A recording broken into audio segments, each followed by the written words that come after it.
24 hours away. 24.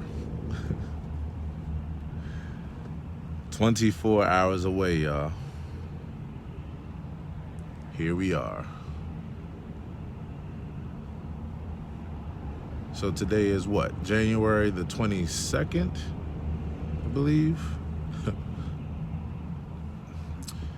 22nd. No, yes. Today is the 23rd.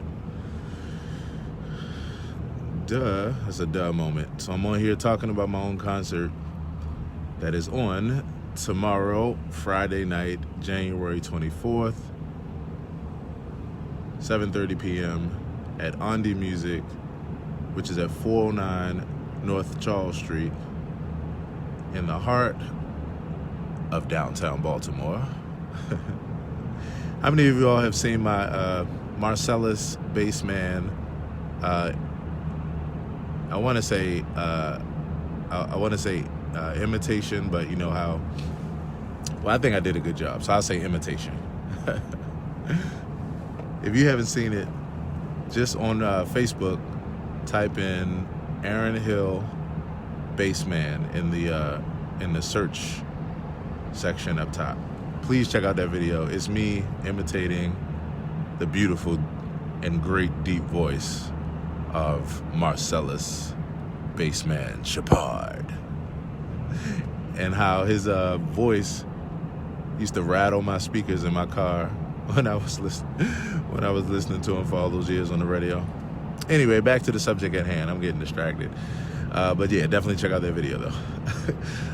So tomorrow, January 24th, I'll be having my very first solo piano meditation concert, and I'm crazy excited for a number of reasons. Let me just run down the list real quick. So first of all, I get the opportunity to play on an acoustic baby grand piano, and a really damn good one, if I might add. This piano, I don't even remember the maker. I'll have to capture it tomorrow when I do my vlog for the day, but I've built a relationship with this piano from playing down at Ondi Music several times over the past couple years. And as a pianist, when you develop a relationship with an acoustic instrument, it's something special. It's something that's uniquely different than playing on a keyboard, you know, like in this case, or what have you. You know, when you get the opportunity to develop a relationship with a piano, you know, it's like a real person. So speaking of which, I'll give you all something interesting I'm going to do tomorrow, which is when I arrive to set up, I'm actually going to wind up doing a live stream, and that live stream is going to be my warm-up session. I was thinking about it, you know, I want to show people what it's like to warm up as a pianist before the show. And I think you might find it surprising because my warm-up is kind of like a concert by itself. But I found that the best way for me to warm up is to really just sit down, let it flow, and just allow myself to really get in the element, you know. So I don't do like some traditional musicians would do, would be like practice scales and those kind of things. You know, I actually just wildly explore.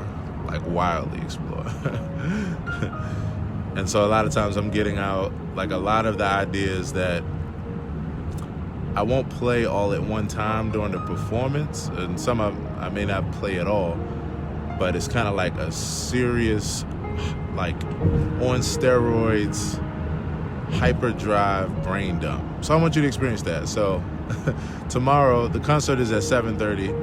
I'm gonna probably do this live stream from 6:30 to 7, or at least I might cut it down to maybe 20 minutes. So probably 6:40 to 7. So tune in tomorrow for that. And then the concert starts at 7:30, and I wanted to do this live stream just to talk about where my mind is as a musician 24 hours before a concert. You know, just to allow people to peer into, you know, what goes on in the mind of an artist the day before their show. So super over the top excited is probably the best way to describe it. And right now in the background, you all might hear I'm actually playing the project that I'll be doing tomorrow. Now, for those that are, heavily into neuroscience and a whole bunch of nerdy shit dealing with the brain, I approach most of my life from my right brain at this point, from the feeling side. I was very left brain, analytical by nature, but I'm operating very, very much from my right brain. So what that means in layman's terms is that I rather plan less, like the least amount that I plan, the better. And I rather just kind of think about a few things and then allow myself to just totally be free in the moment. Trusting and knowing that every bit of the moment will be exactly what it needs to be, and trusting myself because of all my freedom and my experience of this expression to really play to the moment. From what songs I'll play, I pretty much know for the most part that I'm gonna do all but 2 songs. There's 10 songs on the Key Reflections project, so I'm gonna do all but 2 songs, and that's the last 2 songs of the CD, which feature steel drum. I'm gonna actually do 2 other tunes that are a part of this next album, the second Key Reflections project, and I'm gonna get the opportunity to do my guided meditation live tomorrow again, because I will have some willing participants. No, I'm just kidding, but the other selection is going to be my guided meditation. So, I'm going to share the album plus. In fact, I think I might even have one more bonus song that I was thinking about today that I won't spoil. I'll leave that for tomorrow. So I know that part is planned, but as far as arrangements, as far as how long I'll play the songs, as far as even what order, that's just going to be left up to the moment. So that's where my mind is 24 hours before. I'm kind of just getting into the place of imagining myself in the moment, planning a few things, but mostly just visualizing the entire show from beginning to end. Just my interaction with the crowd, my relationship with the piano and what I really like about it and what I can't wait to bring out of it. Just being in the moment of like, wow, this is amazing. Like, this is a great moment I've been looking forward to. All of that kind of stuff. So that's where my head is. Other than that, I'm planning a few things. I'll go ahead and give a spoiler alert for all those that are watching and that will either tune in tomorrow or attend tomorrow. And I promise you, it will. Watching it live watching it live won't be able to be replaced by the live stream. Like, I'm gonna live stream, but it's gonna be a real beautiful vibration in that room. Like, one of the other things is I don't think I'm gonna mic the piano. I think I'm actually just gonna play purely acoustic and just play to the room with no amplification. I have my microphone, so the microphone will amplify, but I don't think I'm gonna use any amplification. The room is a very intimate room if you've never been there. So, when you play in an intimate space and you know how to really control the volume of your acoustic instrument, you really know how to play to the whole room and fill up the whole space. And one thing for me as a pianist, even more than a keyboardist, I realized that I was like, why do I always sound, I play keyboards most of the time. I very seldom get the chance to play acoustic piano, maybe once every 2 months or so, unless I have a steady gig. But I'm like, why do I always sound so much better? And not better, but I enjoy myself even to a deeper level, even though I'm playing all the same stuff. And then I realized, that's right. When it comes to, you know, an electronic instrument, you know, I'm controlling the volume by a physical knob, and then the rest of the volume, as far as how hard or how soft I hit the key, is dependent on samples. And even though, you know, we live in the times now where our technology really makes it where those samples, and what I mean by samples for anybody that isn't familiar is the way that they put a piano sound inside something like a keyboard, an electronic keyboard, is they record the real thing. And instead of just recording it one time through, like they record it a number of times, like taking a bunch of different snapshots where you catch all the details and then they put it together. So, you know, some of the sample sounds that they have out here today, some of the piano, the computerized electronic piano sounds, I mean, they're really good. You know, they really mimic an acoustic piano well. Like the one that's on the CD, you know, that I'm not actually playing a real acoustic piano. I'm playing my keyboard linked up to a really high quality software piano. So even with that, you know, it's just, there's nothing like the interaction of the hammer inside a piano hitting the piano string. There's nothing like a hammer hitting a string and using the very, very subtle different nuances in touch, how hard or how soft you hit every single note. To do that, it's nothing that will replace that dynamic, because it's the finest quality of like a change in volume. Like for instance, that little change in volume, if you were listening closely to the piano in the background here, you would have heard like a couple notes that kind of sounded out really loud. And that was pretty expressive from this instrument. But on a real piano, it's just that much more nuanced and noticeable, you know. And I'm a pianist that has a very, very, very sensitive touch, very soft touch, very dynamic touch. I don't play the piano hard. I actually play it really soft, so it brings out some of the, you know, more finer nuances of the piano. So these are all the things that I'm looking forward to tomorrow. Y'all see I'm going down the rabbit hole, and that was my goal. I just wanted to do a brain dump and just kind of show you all, or tell you, or, you know, talk with you about what's going through my mind 24 hours before showtime. This tune right here is called Aquila's Meditation.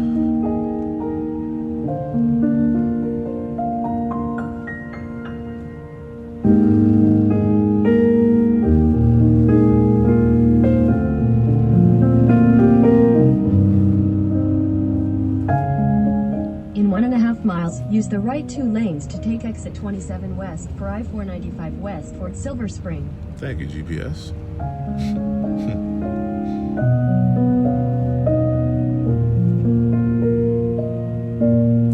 So this song I wrote for a friend of mine who is no longer with us, and her name is Akila Karima.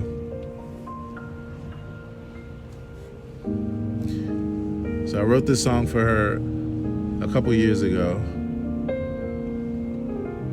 Let me see, she's been gone for maybe it's a year and a half, maybe coming up on 2 years. And I wrote this song for her. Her and I were pretty close, and I was helping her with some food and bringing her some food one day. And on the way home, driving on the highway similar to what I'm doing now, I had this whole melody come to my mind. And as soon as I got home, I recorded it, I put it in a video, I sent it to her, and I told her that was going to be on my next project. Now I'm getting emotional because Yeah, so I can't wait to share this tomorrow. Because that's the thing, with solo piano. When you are playing a song like this, where it's a song you really wrote from your heart and it really has a lot of emotion in it, you can really hear it come out of your instrument when it's just by itself, And so, to me, the piano is a beautiful instrument for expressing emotions, heartfelt emotions.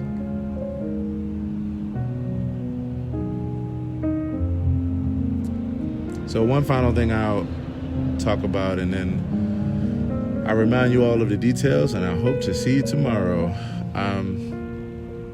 As I sit here and as I listen to this and even explain this music to you all, it's one interesting thing that comes to mind, that I'm reminded of.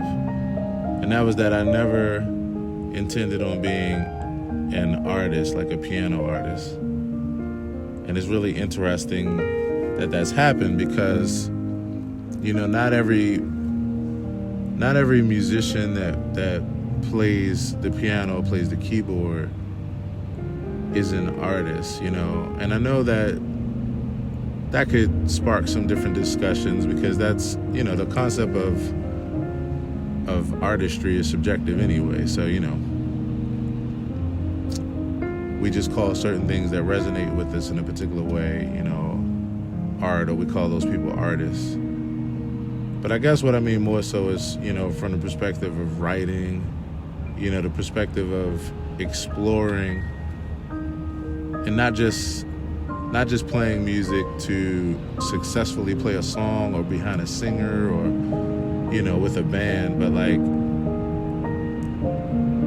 really writing your own song. And I don't even mean just writing like a tune. I mean like you take the instrument and then you look at all that has come before you, you listen to people that you like, you learn from their style, and then you find your own voice, which is a deep discussion. I'll definitely do a whole different podcast about that, a whole different live stream. You go find your voice. And there's some people that find their voice through their, when they're playing their instrument and when they're throughout their music career. And then there's some people who, maybe due to their goals or due to maybe even how much time they had, they succeed at playing their instrument well, or playing or having the ability to play in a group setting or play or successfully play a song.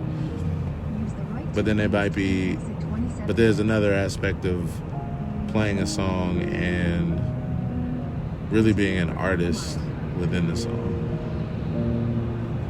And so when I think about being 18 years old and I think about that kid that was heavily inspired by The Roots, the hip-hop group The Roots, to play an instrument, to not just be a rapper or a hip-hop producer, but to play an instrument. My only goal, and I know that, the world is a big place, and so many of y'all don't know this, but my only goal when it came to this instrument that you all see me play every day, the piano, my only goal was to learn enough about the basics of chords and that kind of thing to make my hip-hop tracks better. My goal was not to be a pianist. And it certainly wasn't to be a piano artist. It was literally so I could make my hip-hop tracks better. I already had like really good hip-hop tracks. But I was like, if I could do this well and I have no understanding of music, no concept, as far as from a theory perspective, I just know what I hear. Then what would happen if I learned and actually applied that theory, applied that education? And that was my goal. make my hip hop tracks better. And here I am now, 20 years later, as a respectable piano artist. Amazing. And I've never really thought about that. You know, that's why I'm kind of, even now, just kind of taken aback by that. I've never really sat and pondered on it. I mean, I've told the story of the fact that I never planned on playing the piano, you know, or even dealing with it at all, you know, but not from this perspective of going from just an inquiry to artistry. From inquiry, that's what I should title this podcast. From inquiry to artistry. So on that tip, I thank everybody that has been right here by my side, whether it's for the past week, the past month, the past year, the past decade. This year makes 10 years on Facebook too. I didn't realize that either. Damn. As they say, or like Musiq Soulchild said in his song, time waits for nothing and no one. So take advantage of time. 10 years. So for those that have been with me for the last decade, or even if it's been the last 20 years, the person that's looking at me, those that I went to high school with and those that I grew up with, that see me on Facebook and YouTube and they go, damn, man, I remember when you used to rap. Like, who would have thunk it? You know, or if it's even before that, which was, you know, before the time I was 15 and was rapping, even if it was before that, you know, when I wasn't into music at all. You know, I just want to say thank you to everybody who supported me from whatever time you've gotten to know me. We've come a long way together. Tomorrow is going to be super special, and I hope you can join me. And this is just the beginning, because I have a whole lot more planned. And not just from the perspective of music. You know, music at this point for me, as you all can tell, is a conduit for a greater message, a greater purpose. You know, it's for a greater legacy and impact. So we're going to the moon with this. So thank you all that are going to join me tomorrow for this special first experience. And once again, if you don't know the information, it's the Key Reflections Piano Meditation Concert tomorrow, January 24th, 7:30 p.m. at Andi Music, which is 409 North Charles Street. You can purchase tickets at the door. They're $15 at the door, or they're $12 in advance at AndiMusicLive.com. And Andi Music is spelled ANDIEMUSIK. So in whatever capacity you join me tomorrow, whether it's physically or via the live stream, I hope you really enjoy it, and thank you so much for all your constant support. Peace.